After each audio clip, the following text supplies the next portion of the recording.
In developing the park, keeping the historical aspect of the site was important. We tried to create a new space, yet retaining the historical aspect. I mean, we incorporated a lot of things that we salvaged during the demolition process. We installed them with, they're now installations in the park to retain the historical aspect of it.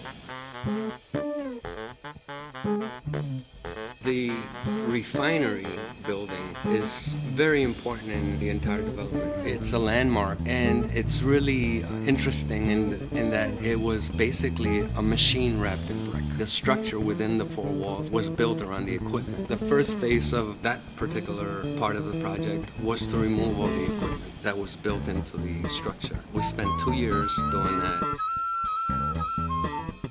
This project is super important for the community of Williamsburg because basically the entire neighborhood was built around this sugar industry, the sugar refinery. Being able to transform that into mixed-use project, which gives back public space, it gives the community access to the waterfront, which was never the case. And then creating commercial space where people are going to be able to work again is super important for the development of this community again.